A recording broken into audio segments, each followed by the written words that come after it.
So, hello everyone. Welcome to another installment in King Arthur Day. Now, throughout the day, we have been hearing lots about the literary tradition and the different themes and development of characters within that. But of course, one of the interesting things about the King Arthur literary tradition that kind of really begins with Geoffrey of Monmouth is that there is an idea that there is a historical Arthur behind these stories, that actually they point back to a real person with a real court who did things in history. And there are a number of different interpretations and theories as to who this individual might have been. And you may have already heard some of those views during King Arthur Day.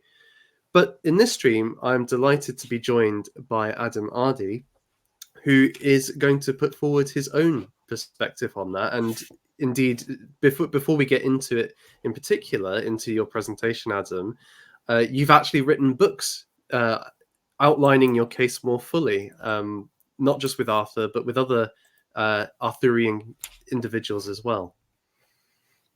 That's right. I wrote Finding Merlin was the first book I wrote because there are so many books about the historical Arthur. I thought go with Merlin first because there are very few about him. That was in 2007. Finding Arthur came out in 2013, I think it was. Yes. So, and much of what you're going to be speaking on today is found within that second book, right? Yes. I believe. Yeah. I won't be touching on Merlin at all because that's a whole other subject, and there is so much to do with Arthur to cram into a short period of time.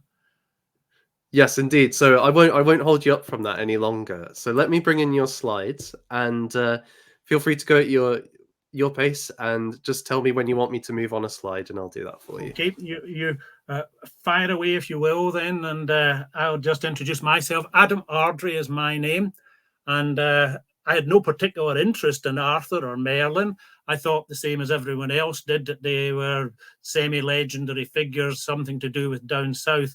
But about the year 2000, I was taking my young son to Argyll, to where our family came from. And I moved from where I work into the National Library of Scotland. There was a secret passage in those days through from where I work into the National Library, just to do some reading, to do some research. And you know how no one else has any interest in anyone else's family name except for the person who has that family name, and quite right too. But it was because my second name was Ardrey that I looked where no one else had looked, and I found what no one else had found. And I found that in an old book dated 1768 that had been privately printed in Paris. And I thought to myself then that these 2 or 3 lines that I found, if they're right, then I've got a connection that makes sense of the Arthur and Merlin stories. You see, already I knew that the very, very, very first reference ever written about Merlin was in the Annals Cambriae. And it said that there was a Merlin at the Battle of Ardrey, the same as my name, in 573. The only historical Arthur, unless someone else has got some other historical Arthur that we don't know about, was Arthur MacAidan. And I knew that he was in Argyll at a place called Ardrey, the hill fort of the Ardreys, in 574. So I had an Arthur and a Merlin. I had 573 and 574, and I had them both at places called Ardrey, and I didn't understand why that was until I found the book that I've told you about and started to look into it. And because it's what I do, I deal with evidence, I teach evidence. I looked for more evidence and I found more evidence. So let's just cut to the chase. The litmus test for the historical Arthur is the Battle of Badon. It's the only battle mentioned in the first 4, as near as we get, historical sources. The first of those is the De Excidio by Gildas. After that, you have Igododon, the poem written in the Edinburgh area about 4 years later. And also you have the work of Nennius, which you may be familiar with, 12 Battles. We also have the Annals Cambriae. They mention the Battle of Badon too. The only one that doesn't is Gildas, and we'll come to him just in a wee minute. But let me start right at the end, the climax, the big battle, supposedly the Battle of Badon. Someone else tell me, who is an historical Arthur who has been at a place called Badon? Now, what I would suggest to you, you do if you're sitting there in front of your computers, and you can do this, is go onto Google Maps and Google Loch Gilphead in Scotland, and you will find Badon on that map there and then. We know that Arthur mac Áedán, born around about 559, died 596. We know that he was at that place. So already in those two lines, you have more to do with an historical Arthur than you will find anywhere else. I've got to put my clock on here. You will find anywhere else in any other book. So you've got an historical Arthur at a place called Badon, right? What else do we have at that particular spot? If you look a wee bit just north of where it's marked Badon, on the lands of Badon, there's the hill fort Donad. And you will find on the top of the hill fort Donad a footprint cut out into the stone. That's where inauguration ceremonies were. And that's why we know that Arthur mac Áedán was there in 574, the year after Merlin is mentioned at the Battle of Ardrey. Arthur mac Áedán was there because his father Áedán was being inaugurated King of Scots. And what he did, what everyone did when they were inaugurated King of Scots, was you put your foot in the footprint, and you were given a sword to hold the same way as Charles was at his coronation. And when you stepped out of the footprint holding the sword, you literally took a sword from a stone. That's the origin, the factual origin, the common sense, practical, non-supernatural origin of the story of the sword and the stone. So you have an Arthur, which no one else has that I'm aware of, an historical one, in 574, which is connected with Merlin, at a place called Badon, and with a sword and a stone connection. And before I move on, let me say to you that that hill fort, Donad, is not Mount Badon, which everyone is looking for. Mount Badon is about 3 kilometers south, still on the lands of Badon, and that's the hill fort Ardrey. And I don't know if you've got the image there of Ardrey. There we are. In the distance there, that's the Crinan Canal, and that's Ardrey at the end of the Crinan Canal. It was important because it was the fort that dominated what in those days, before the Crinan Canal was built, the porterage route that led across the isthmus there. That's Ardrey, that's Mount Badon, and that's more than you'll find anywhere else. Or at least I would defy anyone else to come up with as much as that. Anyone else got an Arthur and they can name 2 of Nennius's battles? I can do all 12. Now, we move on there from that to the first of the 4 historical sources. The first one is Gildas. Now, Gildas was a religious fanatic who lived at the time in, where are we? Yeah, Gildas, yeah. According to the records, he was from Scotia. Gildas was from Scotia, Scotland. Now, why would that be made up? How do I prove to you that he had a connection with Arthur? Well, there's lots of evidence, but I'll give you one instance. Arthur killed Gildas's brother Hugh. How does that work? Gildas was from Scotland. He was from Scotia, according to the records. I think it was by the monk of Rhys or something like that, one of the others that wrote a life of Gildas. He was from Cambuslang. Cambuslang is just across the River Clyde, about 10 miles from a place called Ardrey. You can see it on the map there. Hugh did not have to go down south to get killed by Arthur.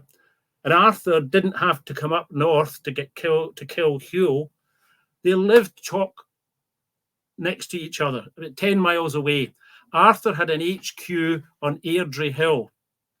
Ardrey has the same route as Ardred, the battle in 573 that had Merlin there, and Ardrey, which we've just seen in Argyll.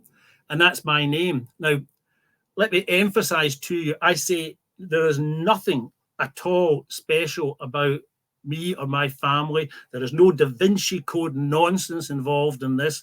There is no supernatural elements involved in the taking of the sword from the stone. I have eschewed anything to do with the supernatural. It's all nonsense. This was just pure luck that I happened to stumble on this. So what you've got in the very, very first reference to the Battle of Badon, written, I would say, around about 598.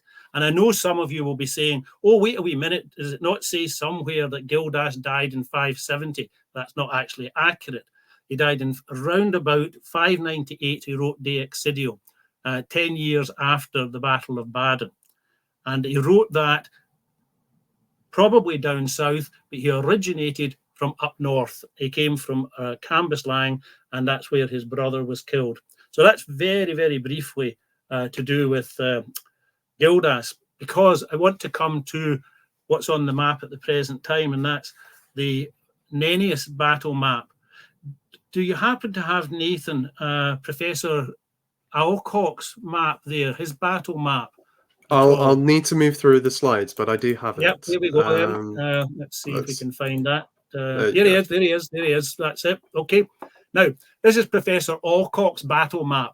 Look at it, if you can see it, but take it from me, the battles go from about the midpoint of Scotland right down to the southwest of England. Now, ask yourself, how likely is it that there was a warlord called Arthur who scooted about all over Scotland, England, and Wales? Preposterous. But having said that, and I said that the litmus test for the historical Arthur was the Battle of Badon, to be fair, Professor Alcock had 6 Badons. 6. I only have 1, and I have an Arthur there. He has 6. No Arthur. None of them show up on real maps. Mine does, Google Maps, old maps, new maps is there. He's got 6 all over the place. No Arthur, no connection with any of the other battles. In other words, pure nonsense. Now, if you'd be kind enough, Nathan, to go back to my battle map. Here we are. Now, take a look at that, and you will see there's my battle map. 1, 2, 3, all 12 of them. Look at the ones in the bottom right-hand corner, D, E, F, and G. I'm going to come to them in a wee minute, but in a straight line, all down the same Roman road, all about 10 or 12 miles apart from each other. Is that something that I just made up? No. So let's go back to the very beginning, 12 battles that we have. And that would be Nennius. Battle of Glein was the first one. And I say to you this, someone else tell me where Glein is. I've read all the books. I can't find any Glein amongst anyone else at all. So what happened was that in 574, Áedán was inaugurated King of Scots. It was a coup. He was inaugurated on the hill fort at Dunad. He took the sword from the stone, but he still had to fight the people who he had staged the coup against. Áedán MacGravan was an historical figure who fought at the Battle of Delgon in 574. Now, if you'd be kind enough to go to the map of the Ordnance Survey map, please, Nathan, if you can. Yep, there we are. There we are. Now, that's an Ordnance Survey map of where the Battle of Delgon was fought in 574. Now, remember, Arthur would be about his mid-teens at this time. Glein is the first battle on Nennius's battle list. Nobody else has got a Glein anywhere. There are 2 Glens in Northumberland and I think Lincolnshire, but they've got no connection with Arthur, any Arthur, no connection with any of the other battles. This one does, because Arthur MacAidan's father was actually there in the history books fighting at that scene. And so, although young Arthur at 15 or 16 wasn't mentioned, that's what you would expect, he was there too. And you can see on that map the River Glein, or Galeen. It's from the same root as Gilly, and it means a young man. And so what you have there is probably after the main battle, Arthur as a young man, like Alexander with his companions, was given the mopping up exercise to do. It was Arthur's first command, and therefore it's the first one on the list. Oh, and by the way, it's 22 miles from Baden. So they're all very close to each other. Okay, now let's scoot on to the next one. The next one is the battles of Douglas. And that's battles 2, 3, 4, and 5. If you'd be kind enough, Nathan, to go to Ben Arthur. Can we find that one? Oh, by the way, Nathan, could you go back one or two just to be show? That's it, that one there. That's West Loch Tarbert. That's where the Battle of Delgon was fought. And up there on the coast, the River Glyne runs into the West Loch Tarbert. Okay, now go to Ben Arthur, if you would, please. There we are, Ben Arthur. Right. Now, after the Battle of Glyne, Áedán and Arthur had command of Dalriada of the Scottish heartlands, but off to the east were the Picts. Now, if you could, Nathan, could you go back to my battle map, please? There, that's it. So you'll see there in the middle, A and I can barely see it myself. Yeah, that's right. B is on Loch Lomond. That line there, the line of Loch Lomond, formed the border between the Scottish heartlands to the west and the Pictish lands to the east. And people say that this poem made up by Nennius had 4 Douglas battles because the writer didn't have enough imagination to make up 3 extra names, so he just used Douglas over and over again. Nonsense. It was 4 campaigns fought against the massive Pictish nation off to the east. And it was fought along the line of the Loch Lomond, which formed the border between the Pict lands and the Scots lands. And go back to Ben Arthur, if you would, please. There we are.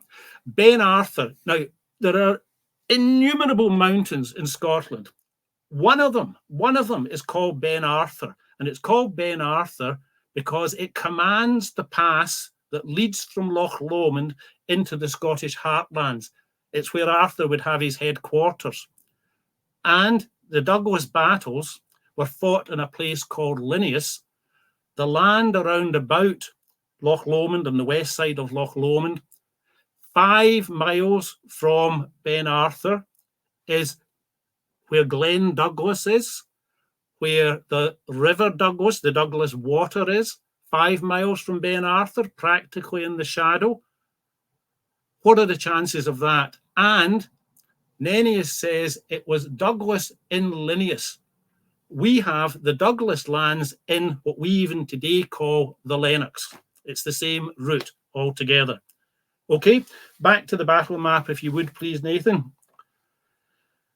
Right, so after Arthur defeats the Picts at the 4 campaigns, probably over about 4 years, along the Loch Lomond line, where does he go after that? He goes to, we would think the legendary Arthur anyway, goes to a place called Bassas.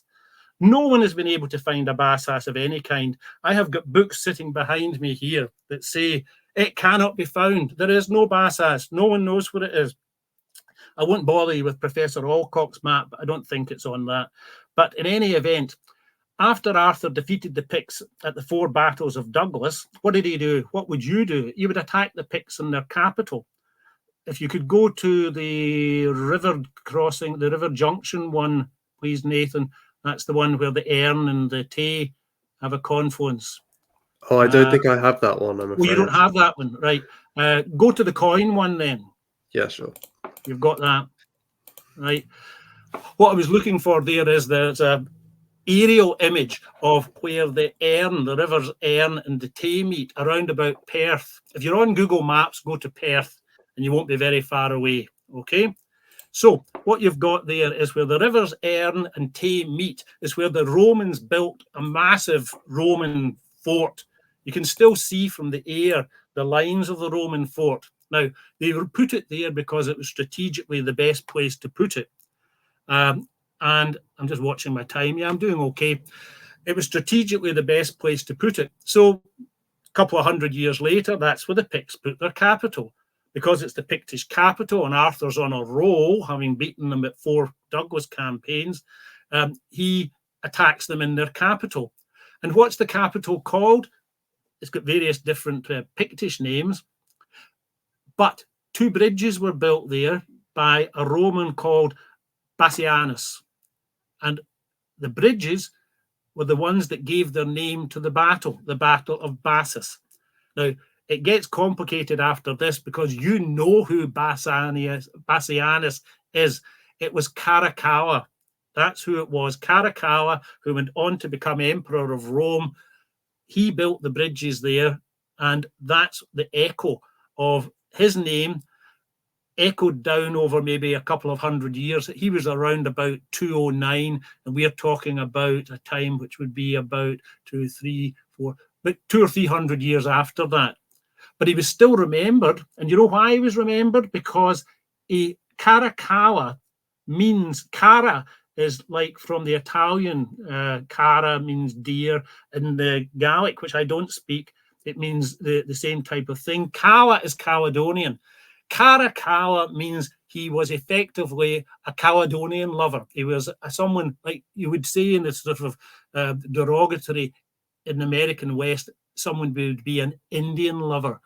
This was a Scottish lover. And the reason for that was because his father hated the Scots, and Caracalla, being a rebellious son, made an alliance with them and then went off back to Rome to become emperor. But it gets complicated. Bottom line is, he was left by his dad in charge of that camp, built 2 bridges. It was remembered in accordance with his name. And that's where Arthur fought the next battle. Now, if we could then go to the next battle, would be the Battle of the Caledonian Wood. And that would take us down to, what have we got there? Yeah, the battle map again, please. Right, there. Now, you'll see Mano in the middle. What happened was that Arthur MacAidan's grandfather, Gavran, was exiled, effectively exiled. His brother took the throne, and he went east, sold his sword to the Picts around about the Stirling area. And the Stirling area, Mano, as it was in the middle of Scotland. Up to the north, you had the Picts. Off to the west, you had the Scots. Down to the south, you had the Strathclyde Britons. And off to the east, you had the Gordon. And so what you had in the middle there was a place which was on the borders of everyone. It was a place where second sons, where freelances ended up because there was fighting going on there. And in Stirling, we got the King's Knot, Nathan. The one at Stirling, you don't have that one. On the King's Knot, which is a raised mound in the shadow, literally in the shadow of Stirling Castle. In 2011, the big headline in the Daily Herald, Arthur's Round Table found. They used geophysics, and what they did was they looked under the ground, and what they had was a round mound. That's where Arthur's grandfather set up court, where Arthur's father Áedán was until he went west and staged a coup in Argyll. But in any event, Arthur was there at the time when the Angles attacked. The Angles were in Berwick, down in the southwest. Is that the King's Knot? It might be. Anyway, the Angles were in Berwick, down in the very southeast, on what's now the Scotland-England border, and they headed north up towards the Edinburgh area. Now, Arthur was therefore, because he was situated in the middle of the country and had all these ready warriors ready to hold the centre of the country, he attacked them through the Caledonian Wood.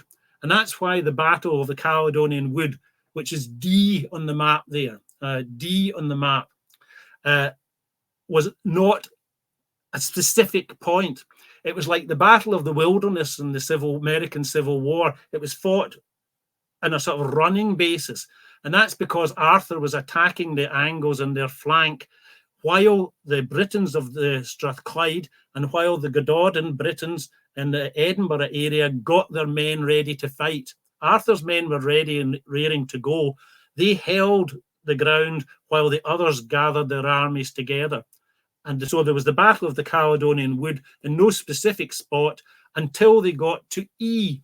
Now, E is now the town of Stow, and up and above Stow there's a fort, and the local traditions, according to W.F. Skene, one item of evidence, according to W.F. Skene, is that it was where this battle was fought. So what are the chances that someone just makes this up? The next battle, now, Nennius says that Arthur, the legendary Arthur, was not a king, but he led kings. Arthur MacAidan was not a king, but he was there and he was on a roll again. Fought them through the woods, fought the Angles through the woods. And so when the others arrived from Strathclyde and Gododin, they let him stay in charge because he was winning. If he'd lost a battle, he'd have been out, but he didn't lose a battle. So he fought them through the woods, the Angles through the woods at Dee. He fought them at Stow, and 10 miles down the road, 12 miles down the road. And I say down the road, I mean the Roman road at Deer Street. These battles were fought along a Roman road. What are the chances of that? Remember Professor Alcock's map, all over the place. I've got them in a straight line. So the next battle was the City of the Legions. The City of the Legions was the massive Roman fort at Trimontium, and that's F on the line there.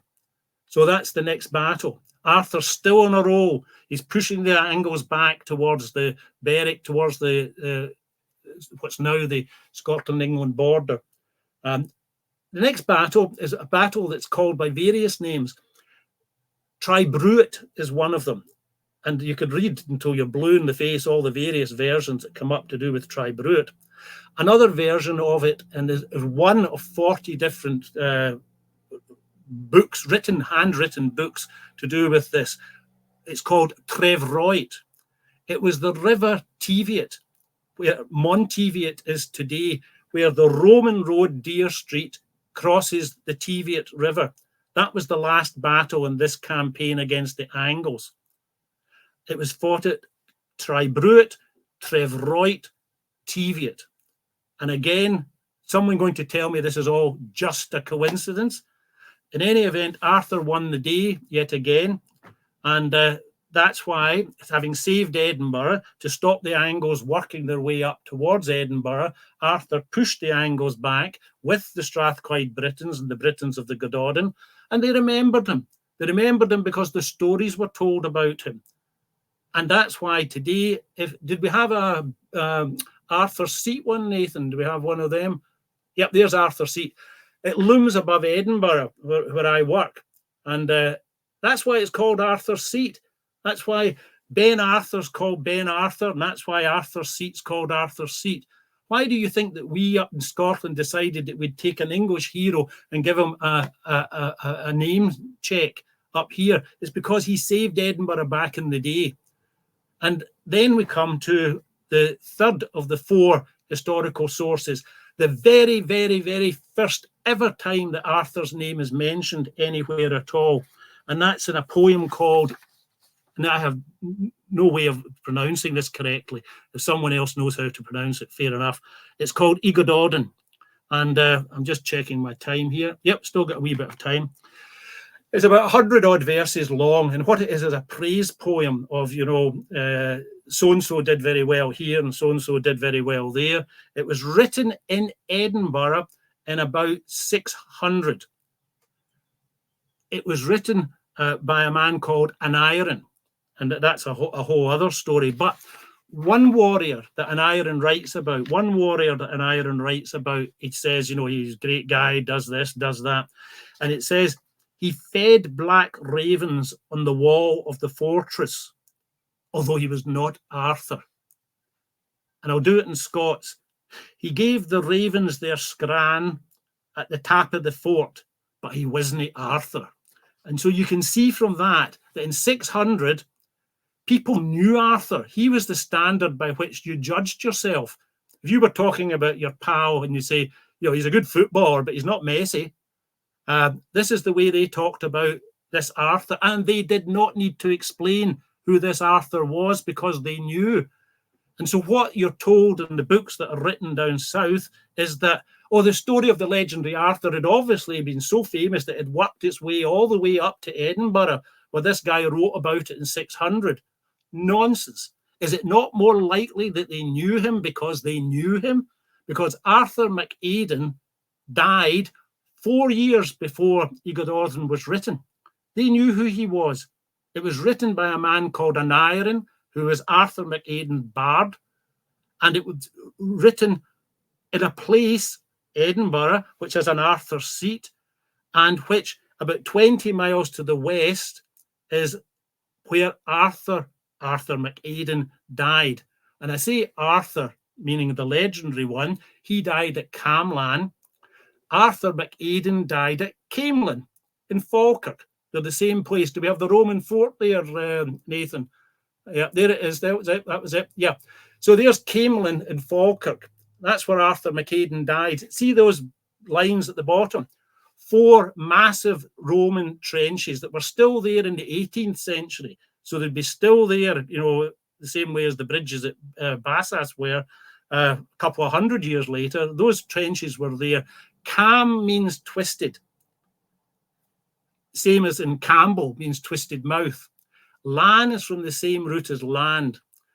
Camlan means the twisted land. And what you're talking about there are 4 massive ditches, about 20 feet deep, that the Romans had left. That's where the battle was fought.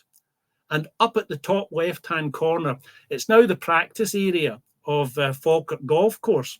And the 9th hole at Falkirk Golf Course, the 9th tee is raised. It's on top of a fort that was there at the time. And whose fort was it? Aidan's fort, Arthur's father's fort.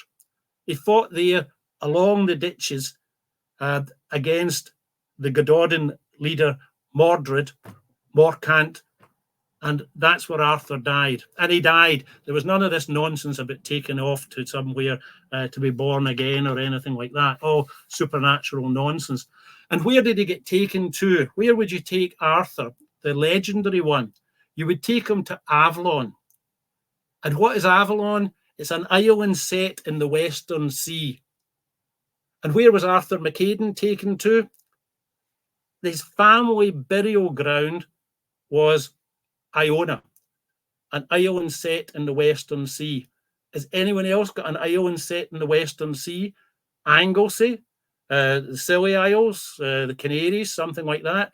No, this is where they were buried. Do we have an Iona one, Nathan? I don't know if we do. But in any event, that's where he was taken. And also, the 4th one would be, oh yes, I forgot a couple of battles. That's it. So after the Great Angle War, when Arthur saved the Edinburgh, the Angles had been crushed by Arthur on land, and the Picts had been crushed by Aidan at sea. So what they did was they had an alliance.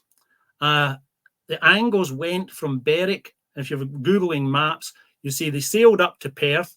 They crossed across Scotland from C to B to H. They went across to H there, you'll see in the map. The battle is the 11th battle on Nennius's list, and it's called Breguion. It has another name as well. It fits too, but it gets too complicated. It's called Breguion. The battle, the 11th battle, was fought at a place that is now called Benderloch, but was at that time called Berigonium. And Breguion is simply a corruption of Berigonium. And that's where the border, the northern border of the Scots lands and the Picts was at the time. Arthur defeated them then. And after that, the next battle was fought at A, which is Baden. That was the last battle, 40 miles south. The last battle was fought at Baden. And it wasn't a big battle. That's the thing. It wasn't a big battle because Gildas says it was not the least of the battles. And no one says that about Gettysburg. You don't say about Gettysburg, oh, it wasn't the least of the battles, because no one would argue that it was. But Baden was a relatively small battle. What happened was that there was a raid by the ships. The retreating Britons went down to Baden. They staged a siege, 3 days siege. Arthur took 3 days to march south 44 miles, raise the siege, end of the war, and the legend is made. And that is it. His when Arthur died in 596, about 8 years after the Battle of Badon, his bard Áedán wrote up his story in the Edinburgh area. 50 years later, the Angles eventually captured Edinburgh. The Britons of that area went down south, joined their neighbours and cousins down there, and they were getting a kicking from the Angles and the Saxons at that time. They didn't have an Arthur. So what they did was, instead of sitting around the campfires saying we get pushed out of Edinburgh, they said, but 50 years ago, under Arthur, we gave the Angles a kicking up in Scotland.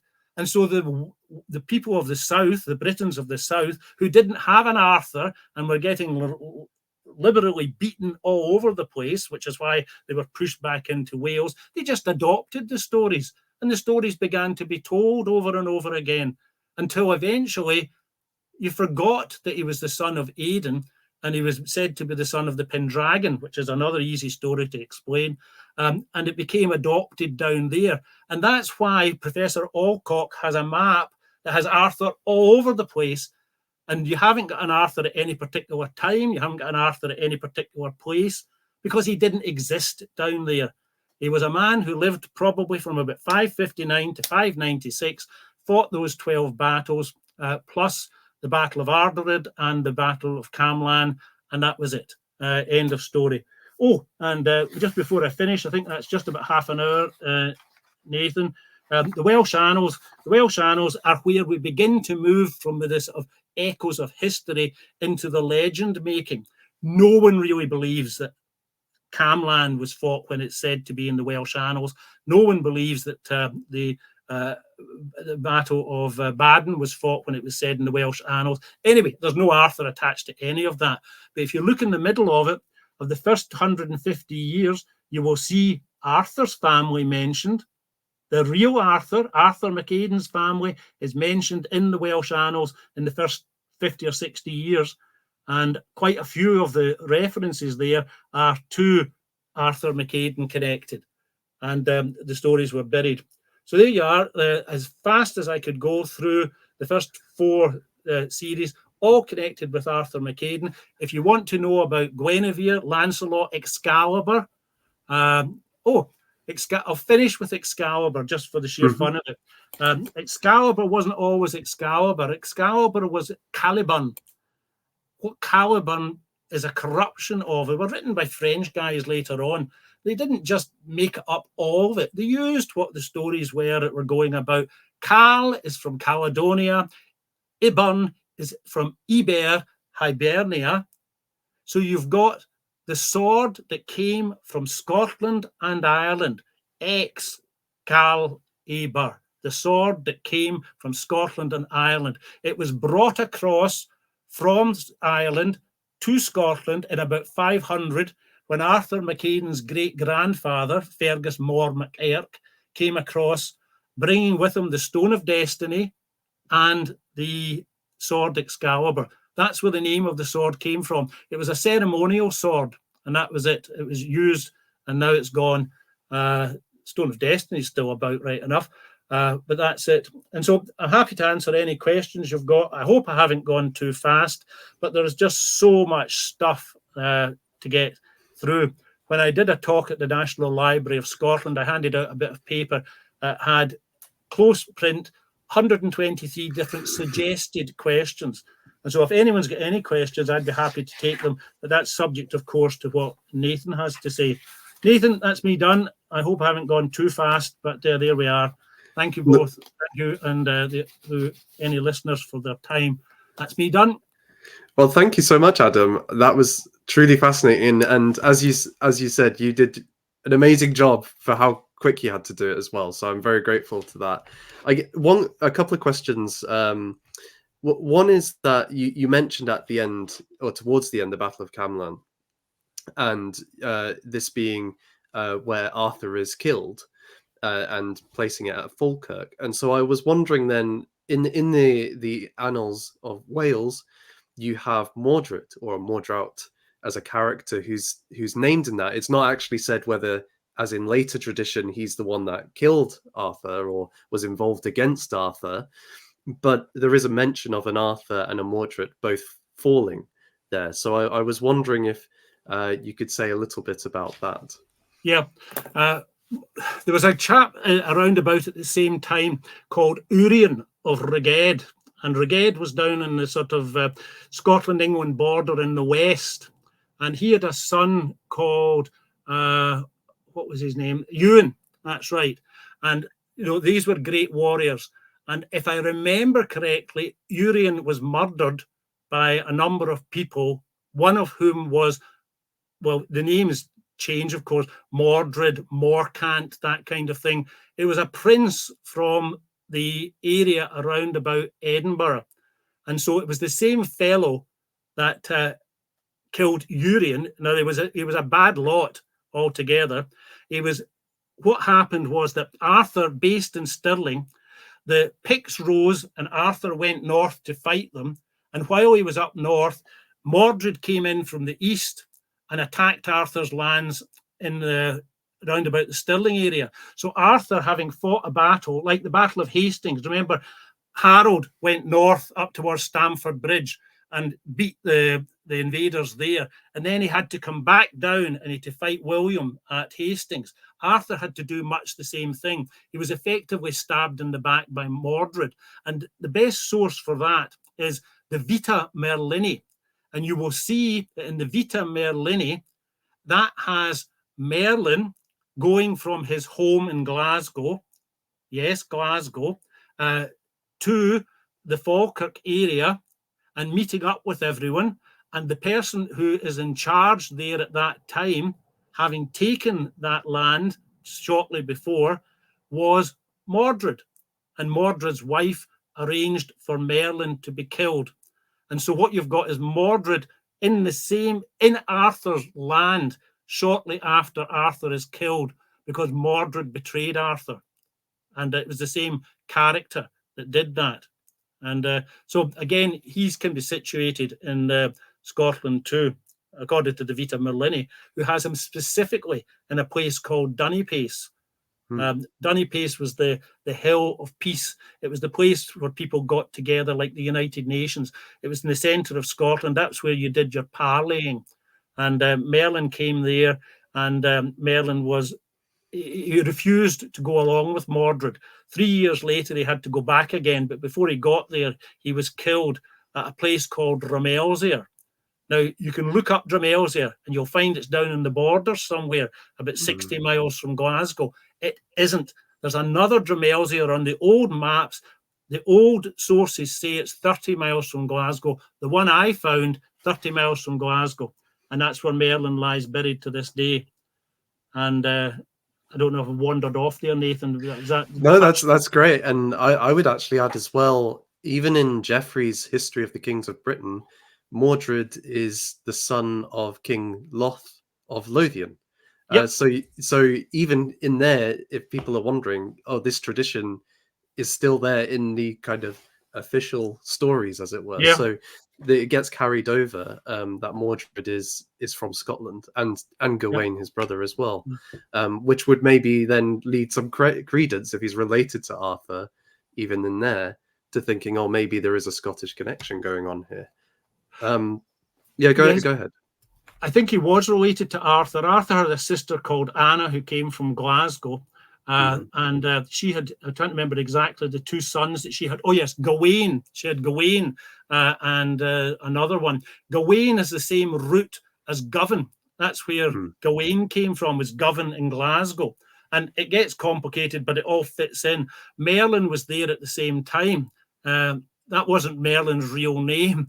Merlin is I think everyone probably knows this, but his original name was Myrddin. And Myrddin sounded too much after 1066 when the French speakers came across.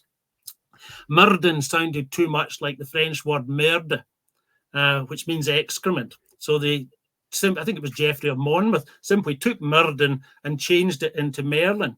Originally, Myrddin was Myr, is from the same source as merry and mirth, and it means mad. Dun is the Gaelic for a man. Myrddin was the name that Merlin's Christian enemies called him by. madman. That's what they called him. And while I'm at it, look in your books, all of you, look in your books until you find Merlin's teacher and mentor, a man called Blaise, and look at the weird and wonderful explanations as to where Blaise's name came from.